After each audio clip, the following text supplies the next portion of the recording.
the layers of the mind and achieving a deep meditation when we become like one with the divine. And then I also mentioned that you have non-dualistic and dualistic. You remember a little bit? Crickets. Yeah, I think that dualistic was the combination of the Pachamama, Purusha, and Prakriti. So dual means two. So you can write this down to remember. Dual is not single. It's two. And Samkhya philosophy is presenting that interpretation. So Samkhya philosophy is telling us that the origins of this divine principle is actually divided in two principles. The male aspect, which is supreme consciousness, Purusha, which is like a male energy, if you like to say. And then we have Prakriti, which is a female expression of the divine, which is unmanifest matter. So Prakriti has the power of creation. So when Purusha fertilizes or unites with the female, with this Prakriti, and then she actually does manifest everything as we see it now, which is also a world of duality. Because in pure enlightenment or samadhi, that Purusha is just pure light, just pure bliss, and it doesn't have like so many different forms as we see this world. It's just light, awareness, consciousness. As much as the head described in these scriptures that we're studying, those are enlightened beings like Buddha, like Patanjali. They arrive to that ultimate state of union with this divine principle, and that's how they have described it for us. And so Purusha and Prakriti is presented by Samkhya philosophy. Samkhya. Philosophy. Yeah. And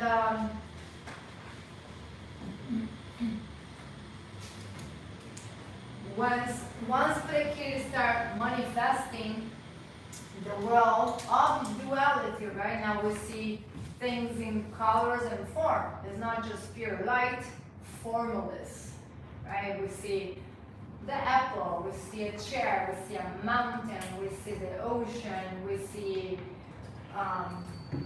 things, and then sometimes, well, most of the times, we confuse that is the reality, right? That is very much, again, like the Matrix, right? We believe in this reality with the cars, with the house, with the chairs, with the objects, with the clothes, with the things, different colors, shapes, textures.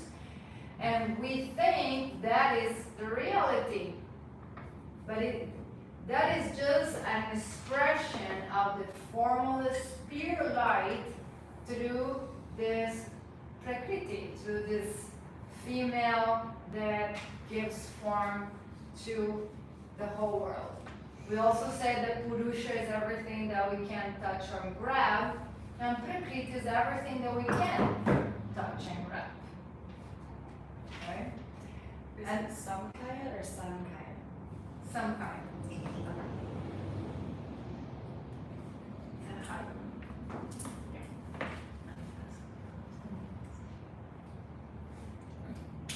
Yeah, I'm not a Sanskrit expert, but yeah, Samkhya, that's how you say it. And then from the union of illusion pre-created, the first thing that should manifest is the layers of the mind. So we said that we have Mahat, that it can be a higher intelligence, and then we have the Buddhi. The Buddhi is our storage of information, is where we start having intelligence and discriminating. Okay, this is a chair, this is a table, this is a fork, this is a spoon. And as we grow up, we start like a sponge, understanding and learning everything, right? So the Buddhi just start getting storage information. And then after that, we have the creation of the ego, the concept of I am personality, I am Victoria, and I am female, and I am the owner of this, and I am the sister of that, and we label ourselves in that way. But if you go back to the root, then again you will see that you are not just this and this and this, that you are an eternal soul full of light that actually has many names and many different sex. I probably was a man before, and who knows my next time what I will be. And you have relationships like with my mother.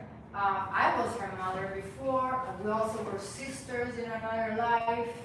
So, but then for that you need to have your perception this big to be able to see all that. Otherwise we just, see what we perceive now. And then we have the qualities of it. They are sattva, rajas, and tamas. And from sattva, sattvic, we have the senses and the instrument of the senses. So the senses is called janendriyas, and the actions is karmendriyas. So you can hear, you can touch, you can see, you can taste, you can smell, and you can speak, hold, move, procreate, eliminate. And that's how you're going to interact with the world, through the senses. So these actions, these two instruments, right? The senses and the actions of the senses, in a way, is going to allow you to have an interpretation of this world, right? Again, if I hear hip hop, is going to do an effect on me. If I hear the Gayatri mantra and mantras being, is going to have another effect on me. So whatever I bring into my senses is going to create a reality for myself. And then we said that rajas is the pendle, like the impelling force that goes, between tamas and sattva, and it relates to being movement, to be in action, to have that fire energy, which we need to study. We need rajas to work. We need rajas to get up out of the bed, right? Otherwise we stay tamasic. And sometimes we do, and we need it as well. We need it to have that heaviness in our life. But from tamas we have the bhutas. Bhuta means earth. So, and these bhutas are the elements of earth, which we also studied. So Ayurveda works with Samkhya philosophy, for example, right?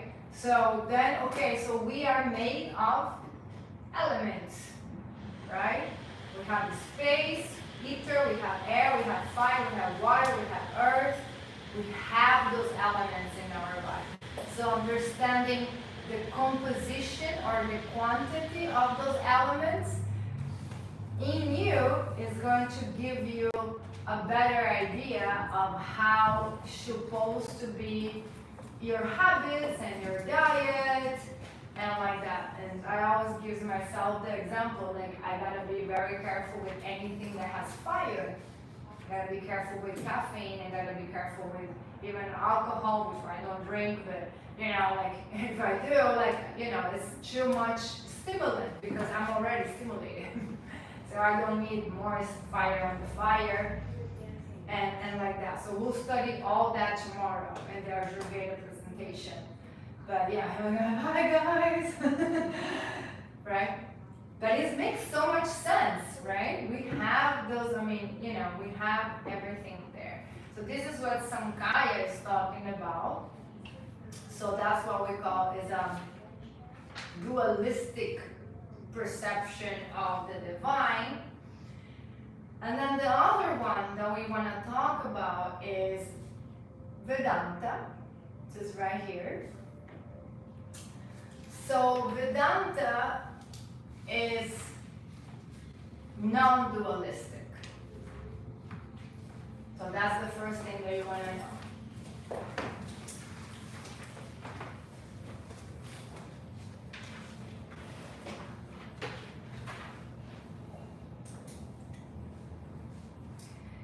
And basically, let's take a look on this poster here. We have, I also mentioned that we have Atman in the heart and Brahman has the creator. So for Vedanta, is the source of everything is just one. It's not two, it's one. Everything is one. Kabbalah also says the same, as the one, the one. So in Vedanta, only God is real. God is the only thing that only exists. And everything else is not real.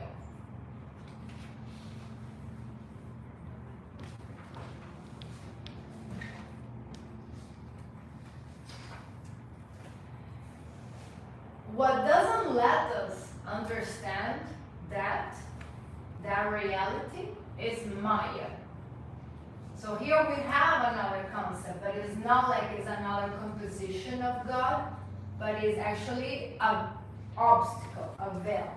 And then Maya, I also explained on the Anamaya portion, Pranamaya portion, Vijnana, Manamaya portion. So Maya is the illusion. So everything is God, or everything is the creation of God, of that creator principle. And I cannot see that, or I cannot perceive that because I am in a state of illusion. Like I feel like I am the body. I am this body. Or I am what my ID says. I am Victoria Renassi. For a couple years only. Then I will be, you know, and then you have, we call indigo childs. They have certain medium powers, and some of them, they can remember their past life. We have some, remind me of bring you videos, because sometimes I forget, but we have videos of these babies. They are like 2 years old, and they tell mom, I am your mom. I came back to be with you. And then we had another one that he was dreaming with certain cows and a police thing, and it was like, I don't know, 5, 6 babies still, you know? And basically, it was their reincarnated soul that died, like some sort of murder, and he reincarnated the baby, and then told the mom, I remember how I died. And then the mom, couldn't ignore. And so then she went to the police and said, no. And then they found information about the whole episode, and it was like, I don't know, something like 20 years ago. So you see, the souls reincarnate, and sometimes if you have that, again, medium powers, then you might have some abilities. Most of us, we don't remember, we don't have the capacity because we are our senses have been covered with all those layers of illusion, and we're just simply cannot access that unless, yeah, you start doing so much of this purification and yoga and self-awakening that you will be able to remember.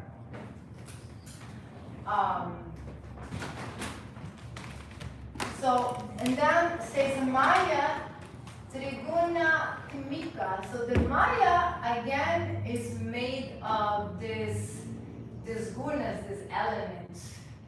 So again, you see it's very similar, but it's different.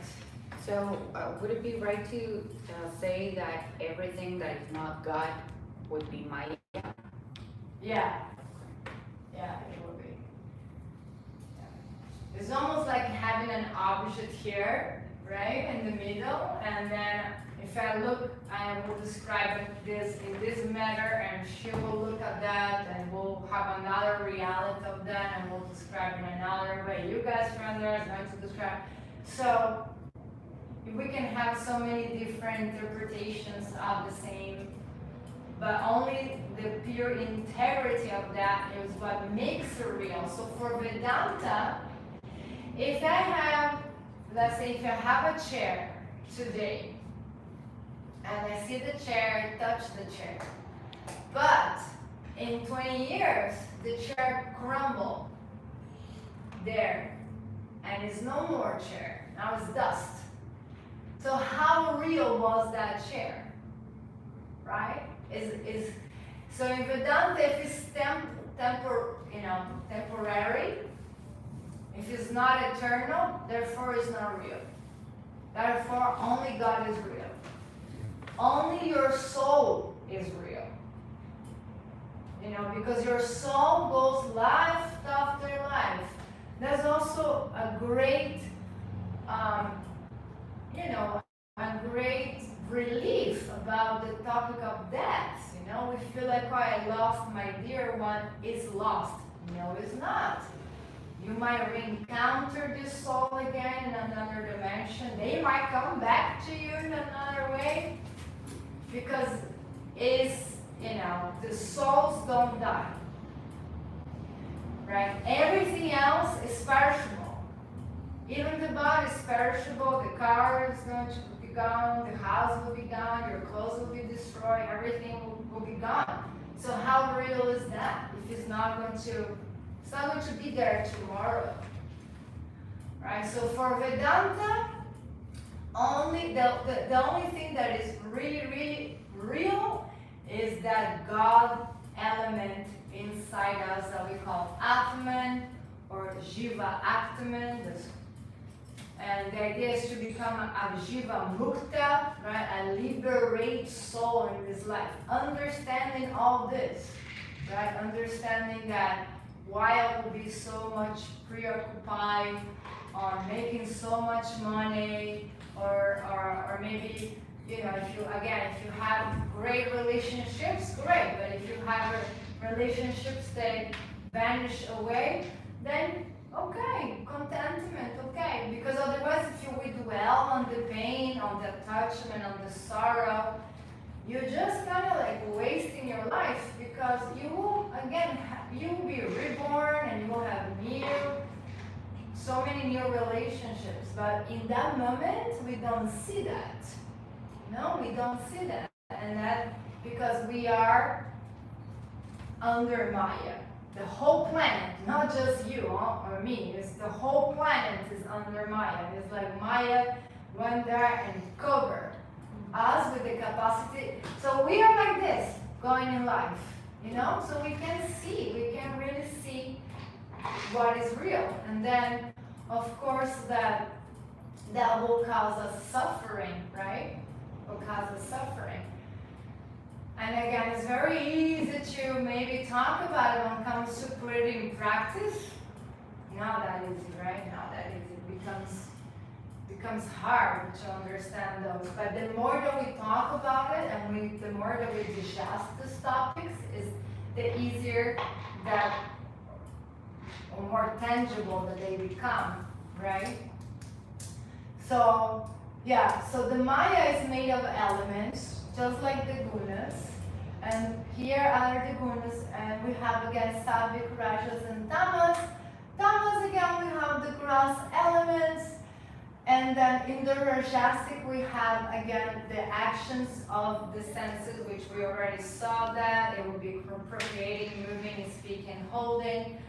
We also have the pranas, which I needed to explain to you in pranayama, and I forgot about that, and I actually put an image for you about that. So from rajas, we have the different types of pranas in the body, and you can maybe look at that picture, but you will have apana. Touch your body with me. It's like a triangle down. So this is called apana. Apana. It is the prana that pushes energy down. So for you to go to the bathroom, moon cycle, giving birth, anything that is coming out. Called apana. And this is samana. Samana, digestion, samana. Apana, samana. Samana. Okay, and then this is udana. No, sorry, this is prana. Prana on your lungs, lungs and heart. Prana. So it's your vital force, lungs and heart. Prana. You don't need now because you have the image. You can make that later. Apana, samana, prana, the vital, lungs and heart.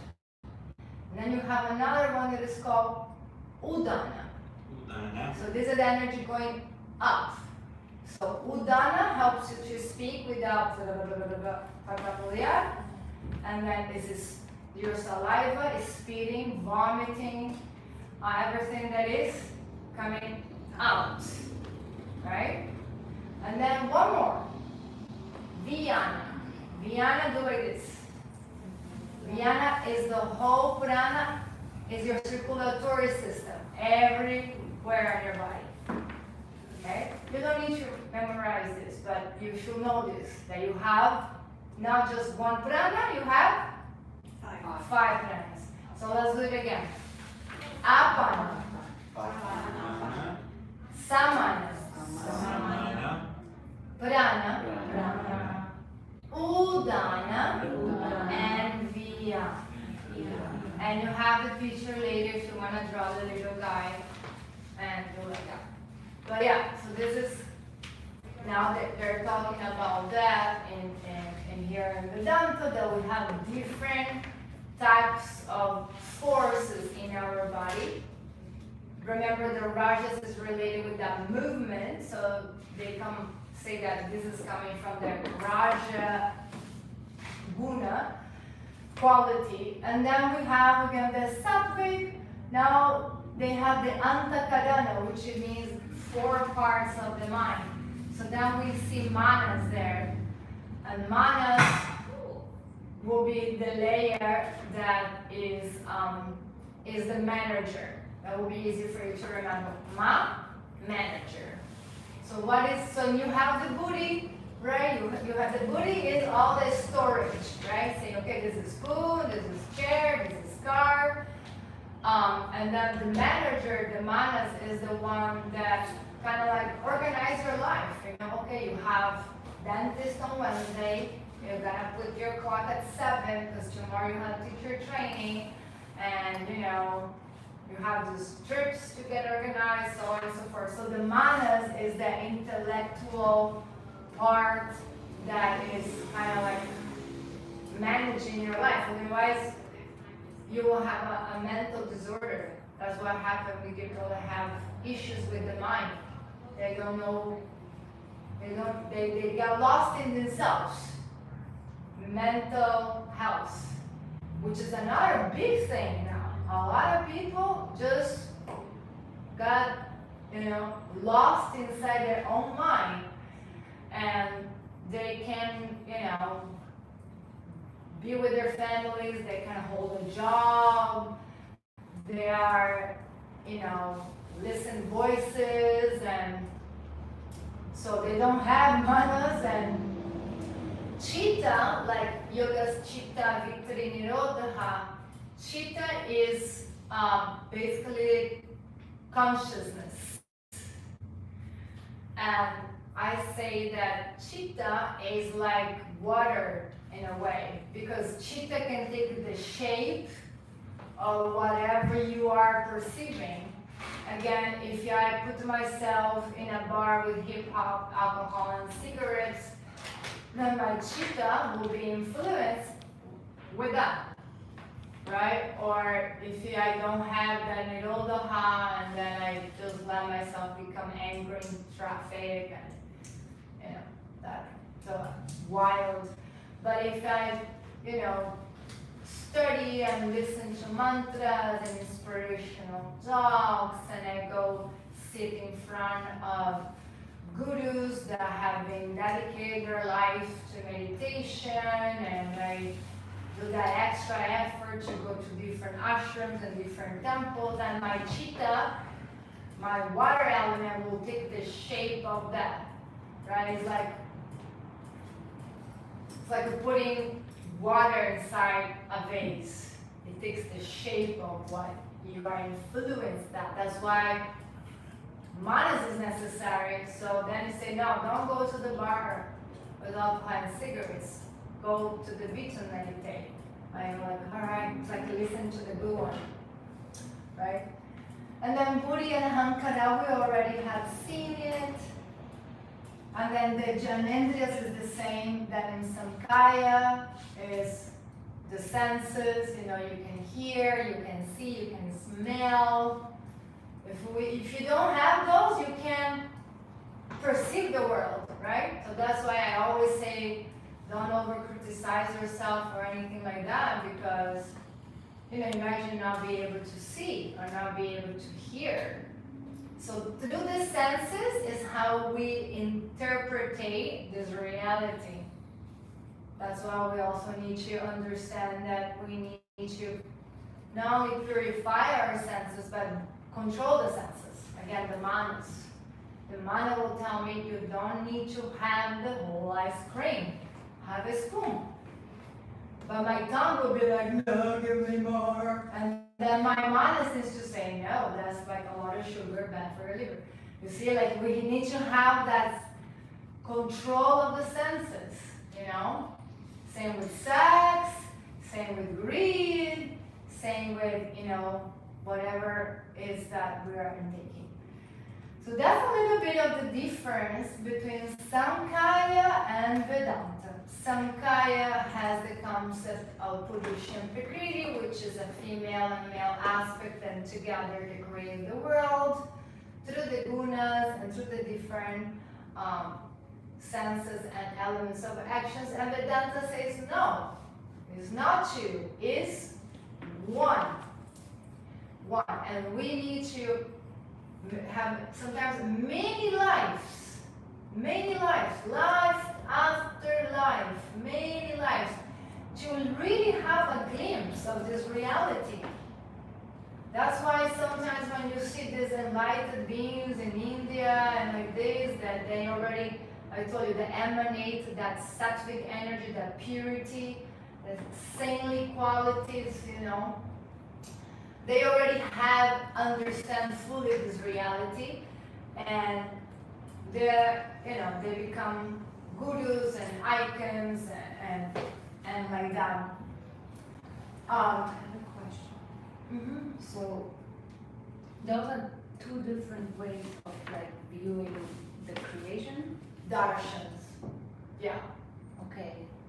Because So I almost feel like the one is it not like the one splits into two, and then can we know there's always like the two, but where do the two come from? Yeah, there are different interpretations. Actually, I think now in India they stick with Vedanta. They say it's actually not two, it's just one. And that one is we're not able to see because we've been by illusions of things that are not real. But in Ayurveda, they work with the two. They work still with Samkhya, for example. No, it's just a male and a female aspect of that one. And in Sankhya philosophy, it's almost like this Krishna and Radha also story. Basically, the whole lila here, the whole pastime is like you need to understand Prakriti to be able to go back to the source, to Purusha. You know, so it's nice once I understand. Okay, this is the world as I am perceiving now with this all colors and shapes. But I see inside that ant, I see inside the tree, I see inside yourself, like having an X-ray power, and I see Purusha. Beyond the colors and forms and different shapes, I see the source. So Purusha wants to recognize himself in Prakriti. So it's like, you know, after Purusha gives the power to this female, and now the world is divided in all these colors and shapes and mountains, and it's just not pure like the sun, then how can you go back to the source? So you need to understand the difference between Prakriti and between Purusha to go back to Purusha. So, and shamanism does this very well, right? Because we do so many rituals knowing that if I worship Pachamama, it's taking me back to the source of creation. If I worship the fire, it's taking me back to the source of creation. So understanding the nature of the nature of nature and the nature of the things that are here allows us to understand where they're coming from. It's like a whole like circle back. This is like the yin yang, like the Yeah. And then let's continue, because then we had that. We had that combination of that in a way. So you will have Yoga, Tantra, Hatha, and Vedanta. So let's just break it down, because they all kind of together. And basically what's happening here is like it's different interpretations of the same. And they're very similar. They're very similar. That's what it's like. But they have discussions that say, no, I stick with that all is one. No, I believe that it is actually indeed a male and female aspect, you know.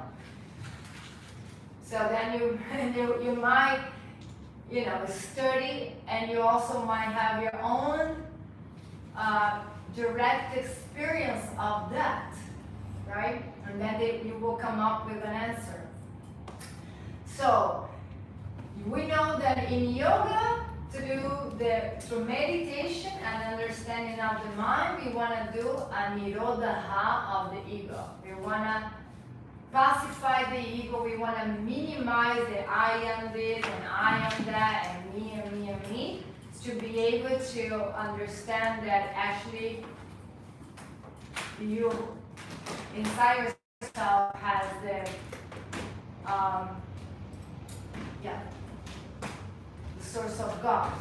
So it's not like God is trying to do his work through you.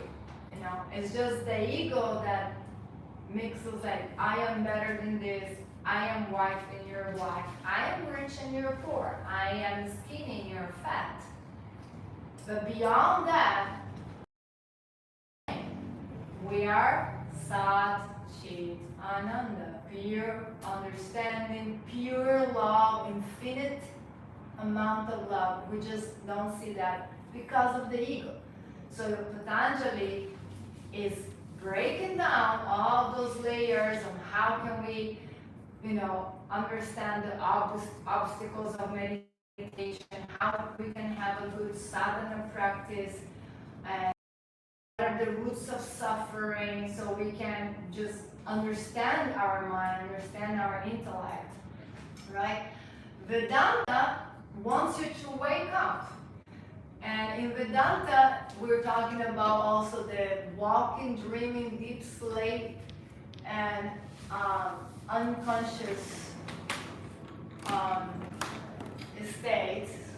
Basically, we saw that on the koshas, right? The subtle, the physical, the subtle, and the casual body. So I'm understanding the layers that I have to be able to achieve to the true reality, which is again Atman, Brahman inside yourself. And then, yeah, we have we are, during the day, we are awake with the eyes open and doing things. And we also have dream state when we're sleeping. Actually, I had really crazy dreams yesterday. We'll talk a little bit about that. You can have lucid dreams, you can get messages on your dreams. And in your dream, it's like a sub-reality. There's so many things happening, and it's just not real. Netflix number 2. I feel like sometimes I have like a Steven Spielberg dreams, man. Like they're so colorful, and it's just so many things happening. Can you does yoga believe that, in yoga do you guys believe that you can maybe in dreams connect with other planes or something? Yeah, totally. Actually, I was in my grandma's house in my yoga retreat yesterday. That was part of my dream. Yeah, you can get so many insights in there, and yeah. And then if you do Vedic rituals, for example, if you imagine, I don't know if that happens with you, but have you dreamed with Jesus? Have you dreamed with Krishna or Shiva coming into your dream, talking to you? That's amazing. That is like, wow. So you can have that, and it will be definitely a blessing. Here comes Virgin Mary and delivers you a message on your dream. Because you work together. But yeah, it's just spectacular. I mean, you wake up like bliss out already. And then you have another part, which is your deep sleep, right? And now in your deep sleep is compared with samadhi, because it's the absence of I am. It's like you're in coma. You don't even know you're sleeping, you're just that. You don't even dream. There's nothing. You're just coma. So in samadhi is similar to deep sleep, but you are aware of I am connected with the creator of everything. You are in awareness. In deep sleep, you're dead. No ego and no nothing. In samadhi is also no ego, but it's pure union with God. So it's similar. And so again, what Vedanta says, only God is real. Only Brahman is real. Everything is unreal. This is just the matrix. That's why that movie is spectacular. We think we are operating and we're doing this and working, and the whole idea of us to having this prakriti form with this shape and colors is to realize that we are indeed Purusha, that we are indeed a pure eternal soul. That's the only purpose. And that's why it takes us sometimes thousands of lives. Not like 5 or 6, thousands.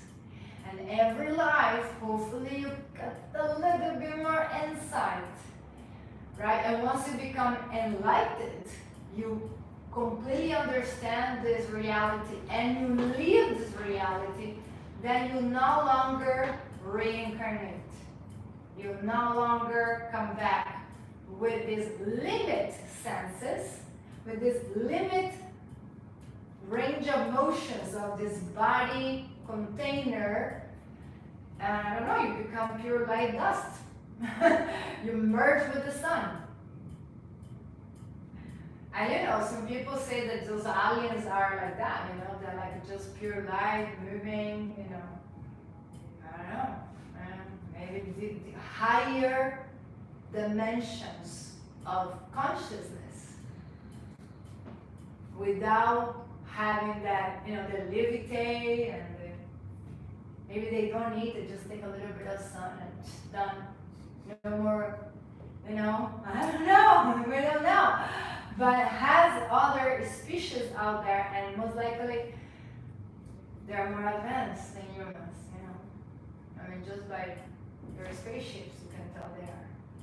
So they're trying to really like expand their consciousness and think about that. That's why try not to dwell in suffering so much. Remember, this is temporal. This should pass. This is going to pass. It's not going to be forever. This is all temporary. I'm here to learn. I'm here to evolve. I'm here to understand. And I brush it off quickly, right? Actually, they say that when you're born, they give you a limit amount of breaths. That's why if you breathe slowly and keep your couture, keep yourself nice and peaceful, then you will live longer, right?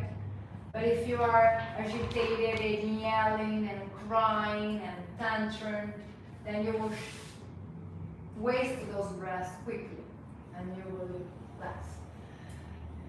So many things. But then, okay, so now we have Tantra and Hatha, very similar.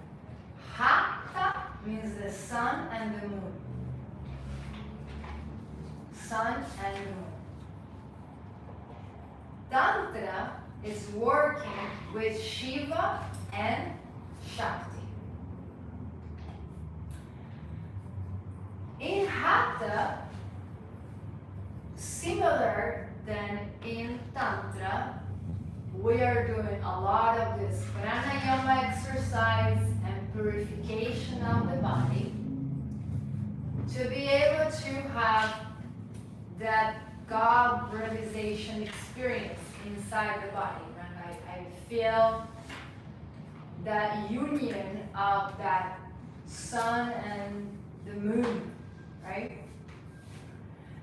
And then in Tantra, as well, they're doing the same, but they're also working a little bit more with this energetic anatomy of the chakras, waking up the energy centers, energy points, together with the pranas and pranayama.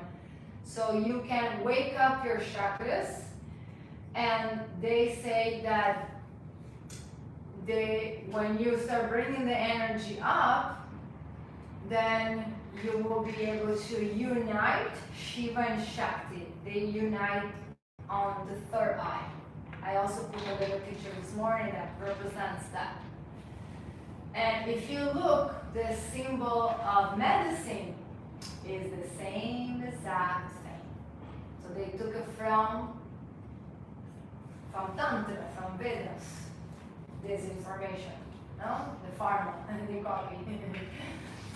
So it's basically, we want to, you want to write this down. In Hatha, they say that you want to unite Apana with Prana. So one is the bottom prana, one is the top prana. You missed that part. Unite Pana with Prana. Apana with Prana.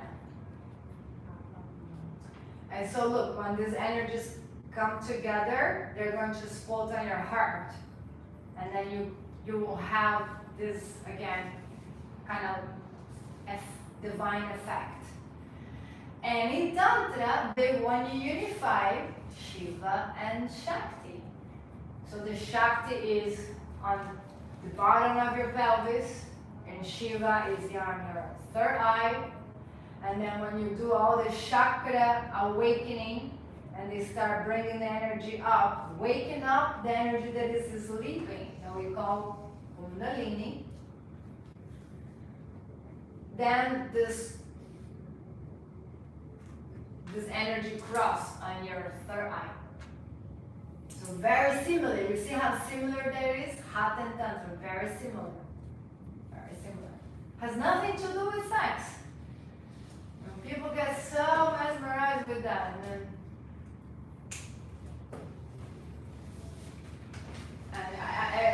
I feel like it's so unfair, you know. I went to a birthday like 2 years ago, and all these cool spiritual people are there. I mean, people are having feathers on their head, and not one mala, like 5 malas, and all like that. And then here they come, they're going to, well, they are promoting a Tantra training. The guy started doing Tantra a year ago, and now he's doing Tantra teacher training. And then they say, okay, we're going to do a Tantra demonstration. Brings girls go topless. Right in front of everybody, it's a birthday. You know, it wasn't a Tantra, nothing. You know, it was someone's birthday, and this is what happened. And I was like, wow. Never mentioned anything about history. I just show chest. And then, you know, I don't know what I'm going to do with that. But you see what I'm saying? And that's so like, and this happened like, I don't know, corrugables. But you see everywhere, you know? So you can wake up your chakras by yourself. It's called White Tantra. And you can have a help of a partner to support you on your path. You both will do yoga. You will both be helping to wake up these energetic points. Some are in your spine, some are more internal, close to your private parts. Energetic points, marmas, trigger. We're going to learn that more Saturday. And you help each other, but you don't help each other because look at my chest and give me pleasure, but it's to wake up the energy so Shiva and Shakti can come here and you have a samadhi state, you know? Bring the energy up. So that is what is the goal. The goal is have a God realization, not carnal pleasure, which that can also happen, but it's not the goal. The goal is to enter that deep state of meditation, which I think I already mentioned. That one of the facts that the Tantra can have is that cosmic orgasm. With last hours, you're like you're in your orgasm feeling for hours. It's amazing. It's great. It's like winning the lotto. You're like, wow. It's just the energy moving, and it's very pleasurable. It's pure happiness, you know. It's just like contentment, satisfaction, enjoyment. So who doesn't want that, right? So those, you see, is like intertwined to each other. So all these darshans, they're complementing each other, right? Right? So Vedanta says, no, it's just one. We cannot perceive that one because we've been covered and we cannot see beyond the shape and form of Prakriti. And then Samkhya says, well, you know, the whole point of Prakriti is for us to realize that Purusha is behind the form. That God is behind the whole creation. But before we understand creation, before we understand God, we need to understand the creation. Yeah. So it's not just the waterfall, it's the tears of God. You know? It's not just the flower, it's the skin of God. And you see everything like that. And now then you start really understanding. having a more, you know, and you will see some people have, you know, look, the jnanis are a sect in India. They are extremely into non-violence. We'll talk more about that in the other poster, but I think the ones with the Yes. mask on, they don't even. yes, those are the ones. They're extreme about non-violence. And I don't do as much as that, but even that, I'm going to enter the forest. I am going to be sure I'm not stepping in any insect, if possible. Because that's my family there. We have the same father, same mother. So I'm trying, I even say, excuse me. Sometimes you can see them perfect, like they make the roads, the ants are carrying their thing. And why will I destroy that? You know, so you see this is consciousness. You know? I'm going to get a flower or a fruit and say, excuse me, please, can I please take this fruit from you and nourish myself?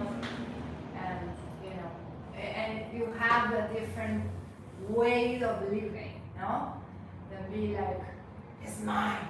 Are them the ones that don't eat potatoes and onions so they won't kill the plant? I don't know about that. I know the Hare Krishnas, when we bring the Hare Krishnas, we'll maybe do a potluck too. No onions, no garlic, or no eggs. They do have dairy in Ayurveda, they do use dairy as sattvic. Again, we gotta find a non-violent source. Yeah, but because that is a stimulant. And if it's a stimulant, it's rajasic. And if it's rajasic, it's going to give you passion. It will be hard to control your sexual energy if you have a lot of fire, you know? But those people are practicing more celibacy because all the energy is for meditation, you know? So different things. Like if your mind is racing, if you're thinking all the time, you need to really take a look on your diet. No, none of that stuff, right? Because it will make the mind more agitated. Well, that's about that. Let me see if we can maybe continue.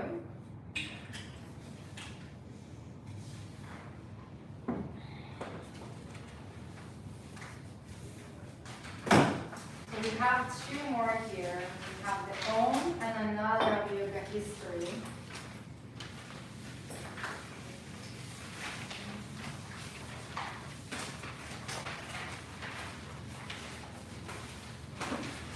Well, the Om, you can do that one first if you like. You can also open your manual on the Om portion of the mantras, perhaps.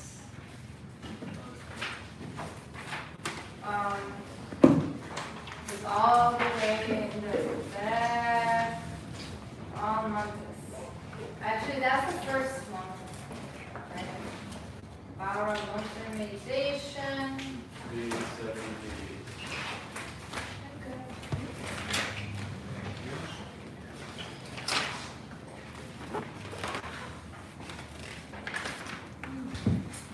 All right. Yeah, so you guys have this page too, right? Yep. 378. So the Om.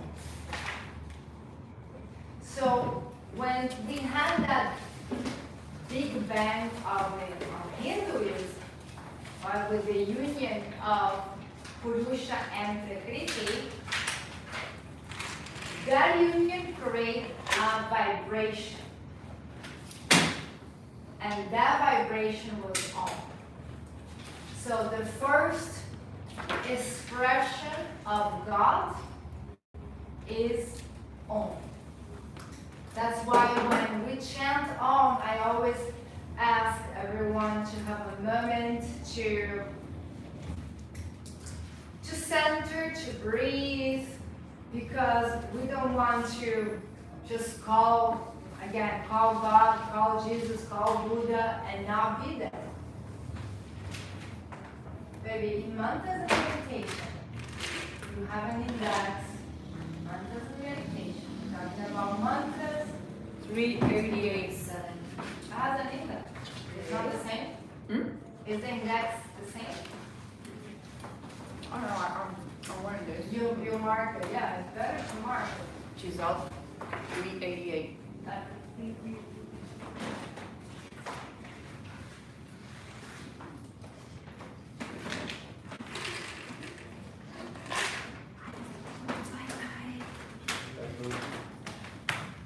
I'm gonna listen. Yeah, yeah. Can you repeat that one? Sandwich for all? Yeah. So in the beginning, in our Hindu version, it was the union of Purusha and Prakriti is what creates the world. When they get together, has a vibration. That vibration is the mantra Om. So Om is the first expression of God. And you can find Om in absolutely anything. If you cover your ears, you hear. If you go under the water, you hear. If you go to the mountains, Colorado, I don't know, and you're in the middle of the forest, pitch black, even the stars you can hear. It's a vibration. So this vibration is in everything. Because God is in everything. And let's read a little bit about the Om first. So who wants to start?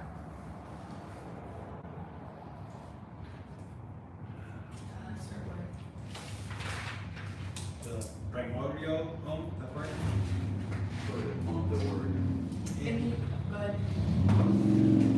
Wait, which primordial or on the word?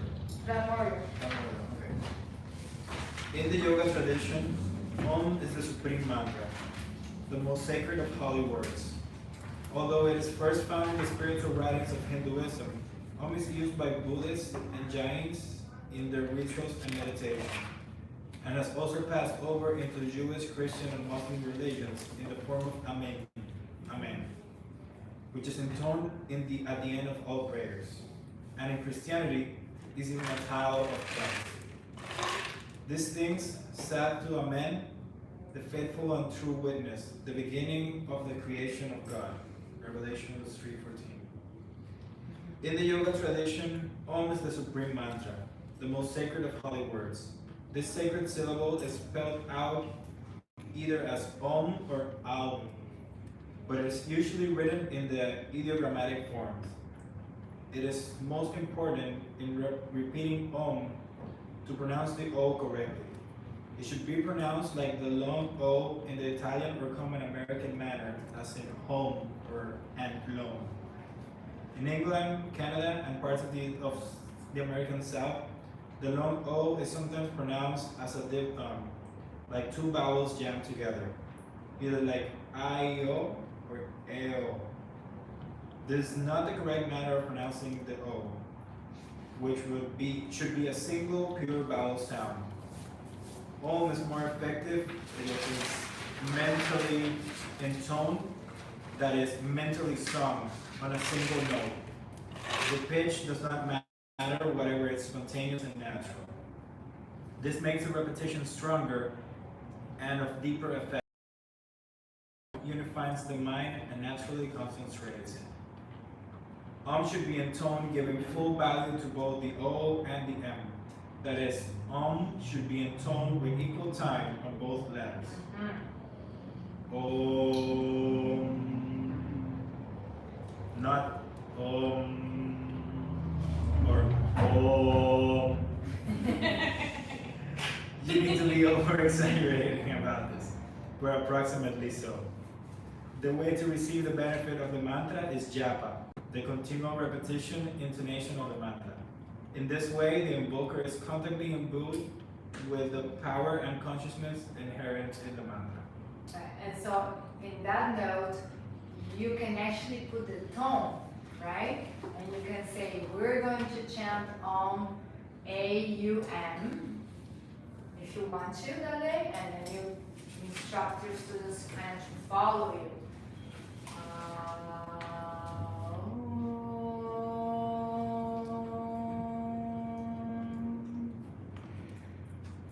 We also have sometimes people do high pitch, and then it disturbs that one single Om.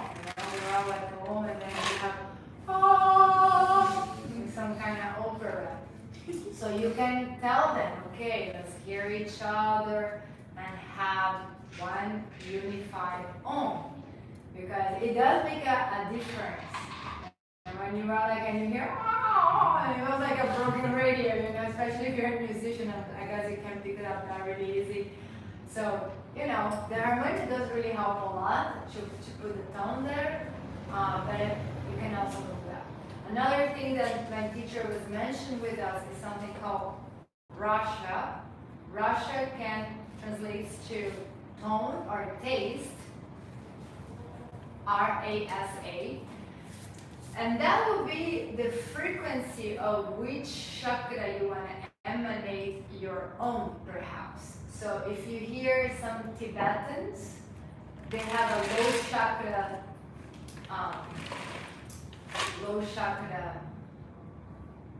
sorry, with low chakra pronunciation of the Om. Yeah, have you heard? Oh, it's like even lower than that. Yeah. It's like a Like Tibetan. that's the throat singing that they Yeah, do. it's like, oh, I cannot even do it. It's very low, so it's low chakra vibration. But then you can also put tone of your higher chakras, more like fresh, more like anahata tone. And so you can change. You can, if you get really good energy management, you can think from which chakra you're emanating your own, and then put that tone into it. This is also related with frequencies and sounds. Okay, someone else wants to read?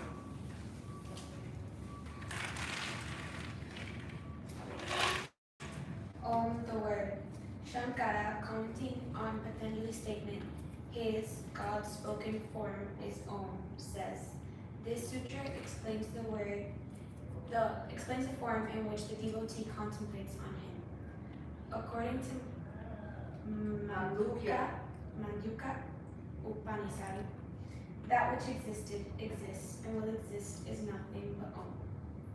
The Hindu scriptures state that Om is God, and its melody invokes the presence of the divine within us and outside of us. In the beginning was the Word, and the Word was with God, and the Word was God. Om is that word. This is the seed sound for the Ajna Chakra, located at the third eye center, which contains the principle of unity, since masculine and feminine energies meet at the third eye point. Om transcends past, present, and future, and envelops all of them simultaneously. It is the supreme state of being, offers peace, generates strength, extinguishes worry, and protects and guides us during the states of waking, dreaming, and deep sleep.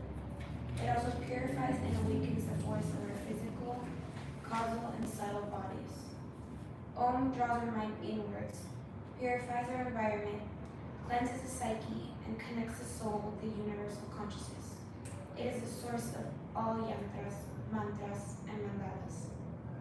Om draws our mind inwards, purifies our environment, cleanses the psyche, and Now, these benefits of Om is a question on the test, so mark that. That will be asked. What are the benefits of Om? Read it. There are countless benefits to chanting the sacred mantra Om. The vibratory effect on the body is very young. The sound frequencies found within the Om represents the sum total of all possible sounds. And since in Sanskrit the sounds are related to states of consciousness, this means that within the Om exists a pathway to reach the highest states. The sound of Om has a relaxing effect on all the cells of the body. Oms bring the mind into focus and are ideal for chanting with meditation. Oms calm the mind and balance the mental energies. Oms have an integrating effect on the class. They bring the room together in harmony. Oms bring spiritual energy to the room. Make sure always that students are harmonizing with your Oms. It is fine to instruct the group to make sure they are harmonizing with you. Beautiful. Okay, so now we can take a look at the picture again and let's interpret that. So this is the symbolism of Om. And you will see first has this dot with a line. So the dot there in Samkhya is going to be that Purusha, that super consciousness or male aspect of God that is going to be fertilizing Prakriti. So that is this line that it can be like a womb, the womb of Prakriti. So basically Purusha is dropping its seed into the womb of Prakriti, and that's how she manifests the world. And then in Vedanta, we have the other interpretation. So Purusha is Samadhi, it's just enlightenment, spiritual understanding, union with God. And we have that line that doesn't let us see through, which is Maya. So Maya is the one that says, no, you're not going to perceive the ultimate reality. And also it's called Turuya, which can be a state of somehow dreaming, is basically in between the deep sleep and non-dreaming. Then we have the different curves. The first one represents the A, and here we have that deep sleep. So in that deep sleep, remember, we don't have anything. It's like a destruction of our ego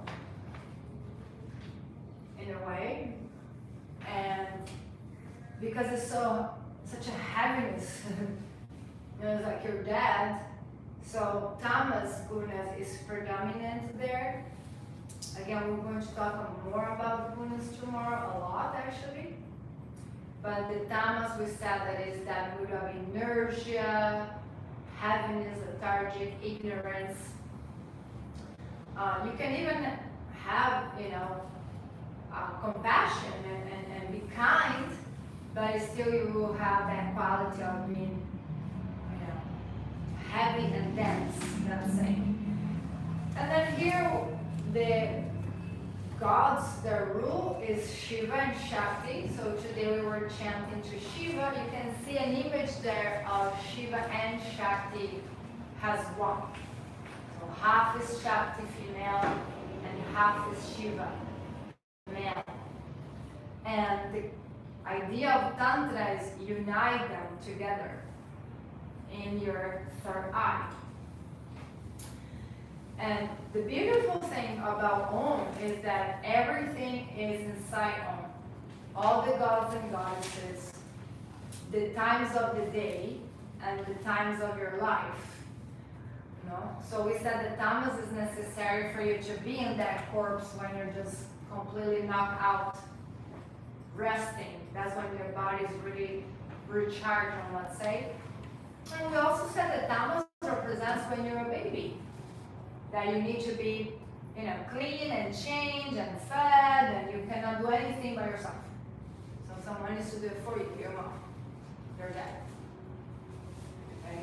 And Shakti represents basically all the female power. And just like the gods have different expressions, Shakti also has different expressions. So we're going to see different names now of her.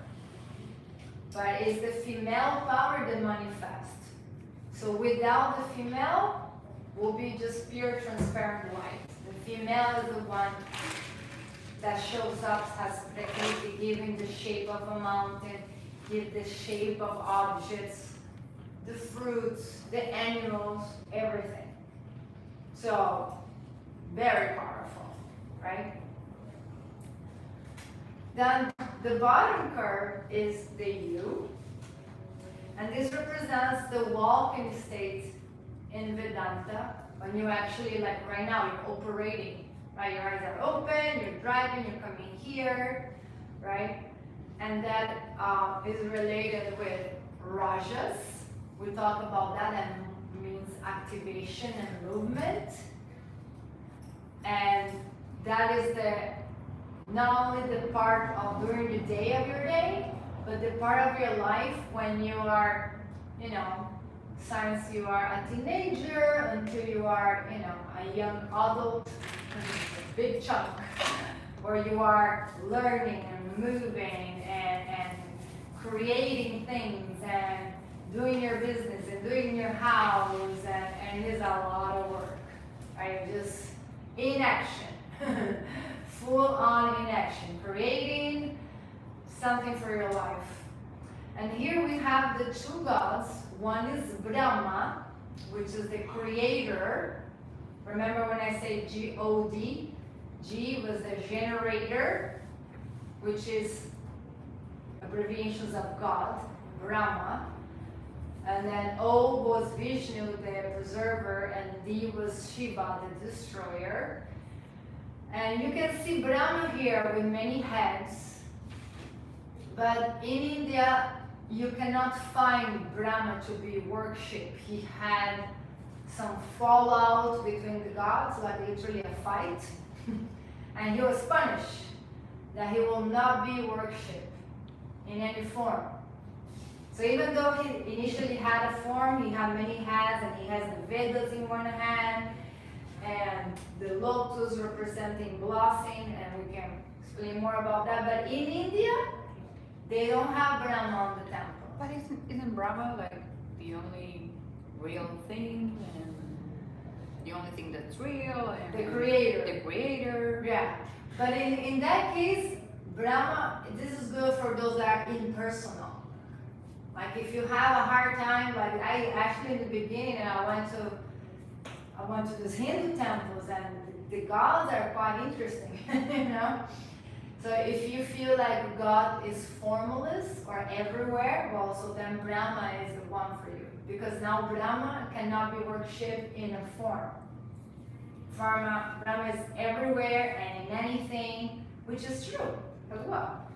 Brahma is in the stars, Brahma is in the ocean, Brahma is in the air, God is everywhere. So some people have a hard time, like I'm telling you, I went to this temple, and one of the reincarnations of Vishnu and Krishna is this Subhadra, Jagannath, and Baladev. They're two brothers and a sister, which is representing Krishna, his brother, and Radha has his sister. All of these reincarnations. And then they have big eyes like this and no arms. Like cut. So I went there, and everyone is bowing down, and for the first time I was like, what the hell is happening? I'm trying to be again, trying to be cool, cool. I just found out this very strange. Like I'm always happy, I don't know about this. Right? And then someone explained to me, and then I went to India, and I went exactly where this story is happening, and everyone where it happened, right? So basically, this is the story of Jagannath, Subhadra, and Baladev. They had some big lots of wood came from the ocean, huge, como una tora de marea, no? Huge big lots of wood. And then they got to the beach, and then no one could move it. No one could move it, no one could move it. And then the king was like, oh my God, this is really strange, how come? Then they tried to move it with horses, 20 horses, could not move it. Then they tried with elephants, 50 elephants. They could not move the wood. It was 3 pieces of big wood that the ocean brought. So they said, well, they're divine because they're untouchable. So they, no one could move. So then they tried to carve, they couldn't. It was like, I don't know, they couldn't touch it at all. Then they looked for a saint man that they could give these deities a form.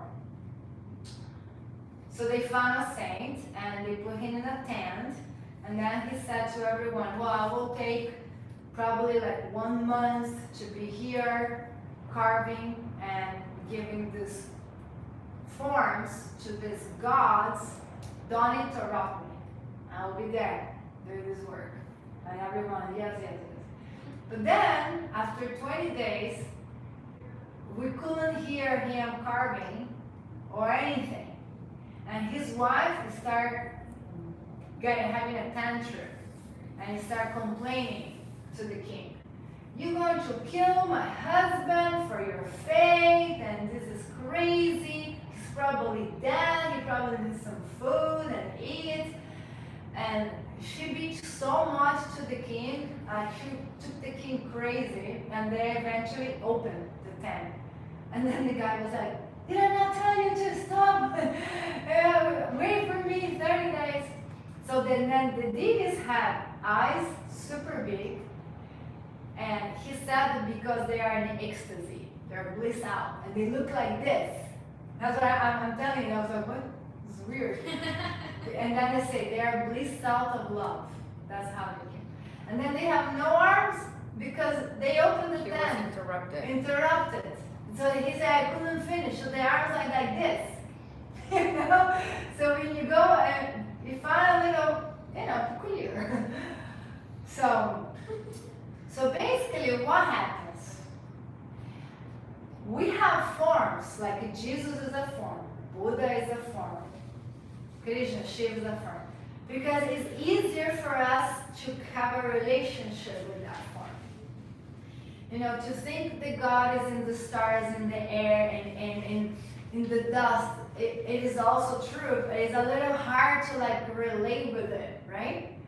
So then these gods come and manifest themselves in some sort of form so we can connect with them easier. And again, if you start understanding why God comes in different times and in different bodies and in different personalities, then you go trace back and everything is Brahma. So when you chant to the sun, for instance, then you're worshiping the sun and worshiping Brahma, right? Right. Okay. Right. Worshiping the sun, but the sun is Brahma. The sun is Brahma. Right. And that's another thing. If you have a lot of love and a lot of concentration, you can merge with your object of adoration, which you study in the Vedas. Again, that's why some people have a lot of faith, and here comes Jesus and talk to them and we bring. And actually, I think the Virgin of Guadalupe of Mexico, that's what happened. They had a devotion, and she showed up to these boys and talked to them. Whole image. Just like my grandma, my grandmother showed up here. Did you know this story? Yeah. And I was like, what are you doing? And she just materialized. So it's truly possible when you have a connection with something with love that you will, merge with that object of adoration. And it's sweet. But this is still superficial level. Could this happen in dreams? Yeah. So this is explained in the Yoga Sutras. In the Yoga Sutras, He's given us the levels of samadhi. It's not just one samadhi, it has levels to it. So the first will be when you have, again, when you enter and in communion with that object of adoration. So you know, you feel Shiva, you feel Krishna, you feel Jesus, like you feel it inside yourself. You become one with that. You know, again, it doesn't matter which one. It's going to be one, the one, right? And then after that, that is the higher level of spirituality, because you can say that can be some sort of religion, right? If I worship Jesus and Jesus is in my heart, and you know. But then when you go higher on spirituality, then you lose the crutches. Then you don't need any more images to worship, because you see God in everything all the time. Like you don't need any more that form. Like it's everywhere. You know. So here we have Brahma. Again, he had a form. Now he's formless. So again, that can help if someone say no, but God is omnipresent. God is infinite. How can you even define God like a little shape? Again, it's just to help us to have a relationship. But eventually, you need to understand that God is infinite, omnipresent, and everywhere. And then the partner here is Sarasvati, which is also up there. Sarasvati is someone that you definitely should download a picture. I will send you a picture today. Sarasvati is the goddess of arts, dance, and education. Learning, knowledge. She's the goddess of knowledge. So if you want to learn how to dance, you want to learn how to sing, you want to learn anything, learn this Svadhyaya, learn this book. Gives me concentration, please. Oh, please. Please learn that. So she's the one that gives us that boom, that power. And she has a sitar representing the music. She has the Vedas in another hand. Sorry if the picture is too small, I will send you bigger pictures. She has a lotus flower also representing the blessing of the intellect. And yeah, these gods are so pretty, so rich, so beautiful, you know. So again, in that state of rajas, when we are walking, this is creation, no? I am talking here with you, then I go and I will work to some emails, and I'm like, have already some meetings, I'm creating, I'm activation, is rajas, is creation. And in Hinduism, it says that Brahma is the one that is like creating universes. We talk about this. They don't even know how many galaxies are there. I mean, just think about it for a second.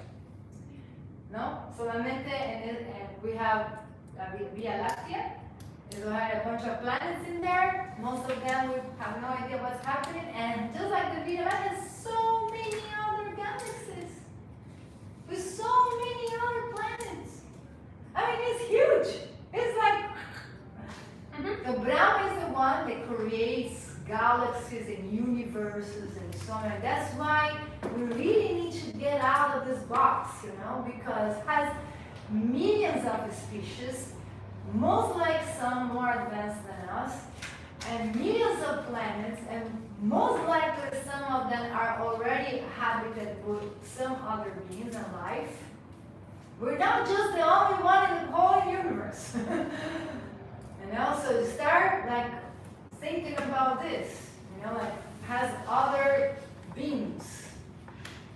And Brahma creates everything. Shiva is the one who destroys. And the next one is here, the big curve on the side. Is this dream state where, you know, we are, I mean, I was doing a yoga retreat at my grandma's house, and I'm like preserving my my dharma in a way, but here is Vishnu and Lakshmi, and Vishnu is the same line of Krishna, and then Rama, and then Buddha, and then Jesus Christ. One in different times. Brahma doesn't have any avatars? I'm not sure right now. He has 2 sons. Okay. Yeah. So Vishnu has basically is the one that comes to preserve humanity. No, Buddha and Jesus and Krishna are all talking about no harming, loving each other, compassion, no killing. We just don't get it. Why? Because of Maya. We're deaf and blind. They are always saying exactly the same. Kindness, compassion, forgiveness. Love your neighbor as you love yourself. You should not kill. Dot. It doesn't have a comma, pigs and cows. That's our own incorrect, egoistic interpretation. Because he spoke, the one. Right? And we just didn't got the message really well, but so Vishnu is the one that the avatars that want to preserve humanity and want to give us, the correct steps or ethics and to thrive as a species and not fall into this. I mean, you see what's happening, in Russia and Ukraine. They're just killing each other. They're family. And I have a lot of students that are very troubled right now because they are Russian with family in Ukraine and vice versa. It's almost like the Bhagavad Gita, isn't it? Isn't it? Now you have one side of the battlefield, and they're gonna go and they're being forced by the government. Basically, the government knocks on your door and says, you gotta go to work. And in the other side is your uncle and cousins, just like the Gita. I mean, it's happening. That's why the Bhagavad Gita is called the Song of God, because it's an eternal scripture. No matter when we'll read it, it's a contemporary at our times. And it's just happening right now. And they're suffering a lot. Lots of depression. Imagine if, imagine if your cousins are being raped and then you gotta go and fight against your own second cousin that happened to be born in the other side of the border because they were, they're Ukrainians and Russians are kind of the same blood.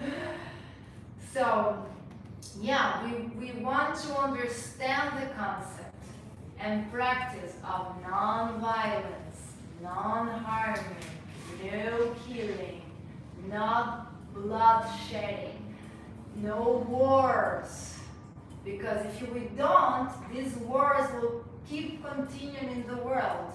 And maybe you don't feel so much because it's in Russia and Ukraine. But what happens if that happens to us?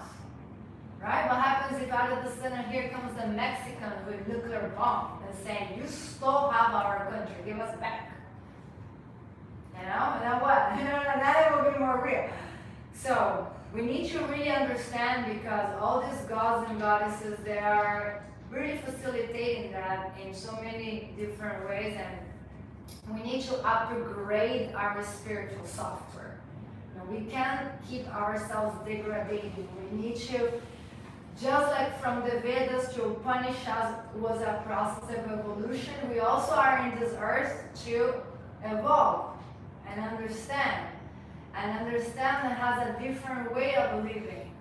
A way that we can all coexist in peace with Prakriti and her fruits, the nature, the animals, everybody. Then the other one here is Lakshmi. I also have Lakshmi there. I actually dress her. Lakshmi is the goddess of abundance and prosperity. And I have a funny story, but I'm full of stories. Again, I don't need you to change any religion. I just want you to have your own experimentation of it. So, Lakshmi, she has golden coins dropping from her hands. So she's known to be the goddess of fortune. But we also call the goddess of prosperity. So what is lacking? It is a house. You need more love. You need a soulmate. You need money. I mean, what is it? And then she's going to provide that abundance. So 6 years ago, I was in Miami, July, low season, no business, no private yoga. So I was like, oh man, I really need some money, and I need some work, some work. So then I decided I'm going to worship Lakshmi, that same one that is there, the same, for 30 days, every day.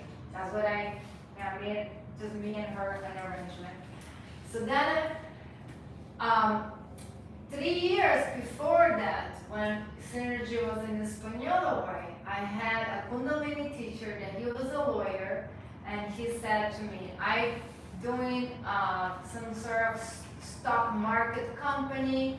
Do you want to be an investor? I'm like, well, tell me more about it. Well, you buy 100 shares to 0.1, and then you have 100 shares, and I put the company on the stock market, and eventually someone will buy, and that will be, more, and you will get your money back. And then he was a Kundalini teacher, and I trust him, and I said, okay, cool. So then he said, okay, well, minimum is $10,000. So for a yoga teacher, $10,000 is a number. So he said, and you need to also know that it might take some time. It might take like 2 years or more, because we wanna wait for the good return. So I was like, okay, fine. So I gave him that money, and then I totally forgot about that money. It's almost like it was in a cloud, right? And I even forgot about, I just forget about it. I just like, I know that he had it, and everyone was like, he tricked you, he took the money, my friends, he will never give the money. It's been more than 2 years, what do you think, And I'm like, no, he's a Kundalini teacher, he's good, he's just smart. And it was a company of silver jewelry. And you could see on the stock market, on the Yahoo, and the company was there. And I'm like, okay. So anyhow, that was on the side, right? Then I started saying, okay, I'm going to do 30 days Lakshmi Puja. So what did I do? Every day I would chant Lakshmi mantras, Om Shri Lakshmi Swaha, Om Shri Lakshmi Swaha. I would bathe her like she was a goddess. I would bathe her. I would just pick up some flowers in the sidewalk, and every day fresh flowers. Of course, I will offer her my food before I eat. I will put an incense. I just developed a very girly relationship with Lakshmi. She was my girl, and I was into it every day for 30 days. After almost 3 weeks, the lawyer called me. And I was like, hi, Victoria, what's up? I'm like, man, I thought you were dead. It's been almost 3 years.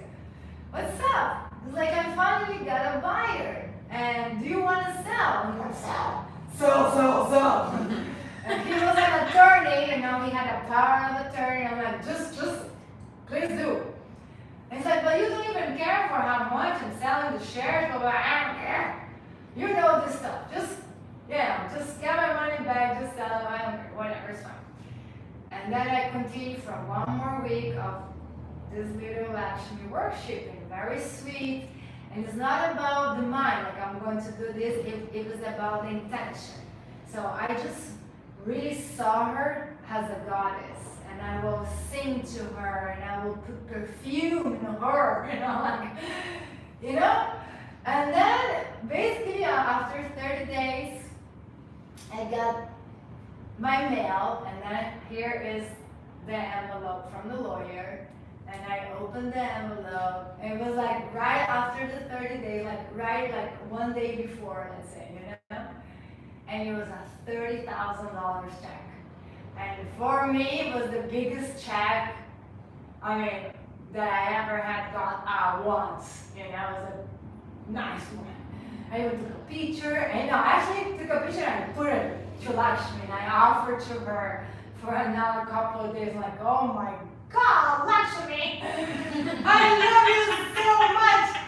So this is my true story, you know, I mean, it really worked. But again, you need to have your own experience to see what happens. So if you are lacking of money, you know, this is the goddess that blesses with that. But again, I will not say like, okay, a check is going to drop from the sky in your head, but maybe an opportunity, a new job, a new, you know, source of income, something that is more in abundance and in alignment of your dharma. And of course, because this is the Vishnu, Krishna, they are very, you know, sweet. So this is the energy of sattva, you know, the mood of saints and purity and love and just understanding. So this is the good of the rules there. So basically all the states of the day, the states of your life, we can say the sattva is when we become more older and wise, right? Now we already, they say your 40 years is your second 20s, right? When you're like, now you look like 20 still, but now you have all this wisdom of life experience of, you know things. So it's you know, more wisdom on your life.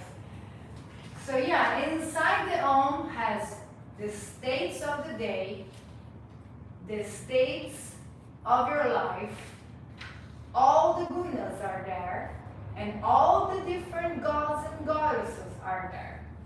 The creation in itself is there. So when we chant Om, we really need to take a moment to be fully present. And in that note, I will just finish saying that I was very lucky to have different masters, and of course they have different ways. One of my first teachers, if you didn't read my bio, is from the Shivananda lineage, and now I have a Tantra teacher with Andrea Lapa, which he's coming. If you want to study with a master, way more knowledgeable than me. I mean, I'm a teacher of yoga. He's a master of yoga. He's like what we call guru. You know, he really like blows up all your mind, your circles, your chakras, you know, everything. He's coming to Seattle.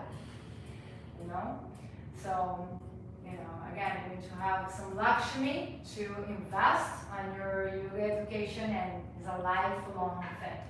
But you can ask me more about that. But let me tell you, so the Shivananda teacher, Jose, he said that we always need to start and end with Om. Preferably 3. Because when you do Om, it's like you are calling God in the room. It's like sage in the room. You're purifying. If everyone is having some thoughts, that vibration will just clean the place. And when you chant Om, you download that we call parampara. We download all the saints and gurus and teachers before us. Like you call this realm, you know, the spiritual realm. You call God. And if you call God, God comes. You know, that's how it is. He's so merciful, and he can multiply himself in 1,000,000 trillion of pieces at the same split of second, because he can do whatever he wants. So if you call God here and 1,000,000 people call God in India, he shows up for everybody. So that's what we call Om in the beginning, perhaps. And also we finish with Om to seal the place, maybe also give thanks for their presence. So that is one of the ways. Now, what Andrea Lapa does with us, he doesn't chant anything in the beginning. No Om. And we were like, why not? And he said, well, is that disrespect to call God when you are not present? There's an offense, he says. That's why before we call home, be sure you're not thinking about your parking, your pet, your kids, your husband, and the show you gotta do. You gotta be with God. That's why you might want to do pranayama before you call God. Maybe a few minutes of kapalabhati or even alternating also before you start the class. To kind of like, okay, we're about to call the creator of all the galaxies, you know? You gotta have understanding of that respect. So Andre Lapa, he comes, he's like, get ready for practice. We stand up and we start with the practice. Boom, boom, boom, boom. 2 hours and something. And in the very end, we do some mantras before Shavasana, and then we do mantras for meditation after Shavasana. He says that when we start the practice, most of the students are still not present. They're still thinking about, did I park okay? I forgot about the email. Did I send those on my draft? And then you call Jesus, and then you call Krishna, and then you call Buddha. It's not okay to do that. So you need to be fully present. So I feel like both interpretations are correct. You just need to understand, you know, what is your intention, what is the style of the yoga, you know, and like that, and then apply your ways. But yeah, you don't want to be calling the name of God when it has a chit chat in the room. You can feel like people are still thinking. If you have time enough, then yes, then you can do some pranayamas, calm down the mind, and then talk about this. Now we're going to call our divine guidance, whatever it is, because you neither want to talk about God too much, because then people might think, which God? It's my God or your God? It is another, you know, so just say divine guidance and you choose which one you want. But, you know, be there, be present, you know, be this important moment, honor this moment. And then magic happens. Because when you're working with these forces that hold the planets in the sky, in orbit, if God is with you, who is against you? Who can deal with you? No one. People always ask me, how do you get your strength? You always energize. You don't get sick. You're doing so many things. I'm not doing anything. God is doing everything. See? Is that completely, I am not doing it. God is doing it. I'm here because God wants me to be doing it. Because then we don't want to talk about trauma, we will. But I have so many. I should have been dead many times. So if I didn't, it's because God didn't want to. And I'll just be there talking. I'm like, all right, sir. So I really, you know, if you start changing that mind, purifying that I am not doing, God is doing through me. You know, God wants me to rest. God asks me to eat. You know, I nourish in the temple of the divine. I'm here to do a mission. I have a purpose in life. First of all is wake up of this illusion matrix. Then second is help others to wake up of the illusion matrix. You know? And with that we finish.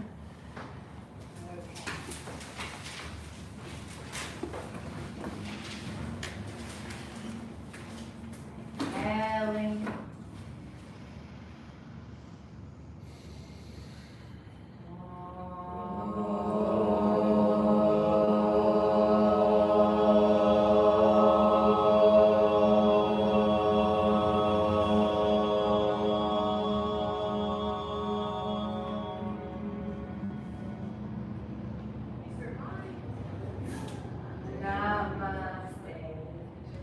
Thank you guys. Feeling all those goosebumps. Thank you, God.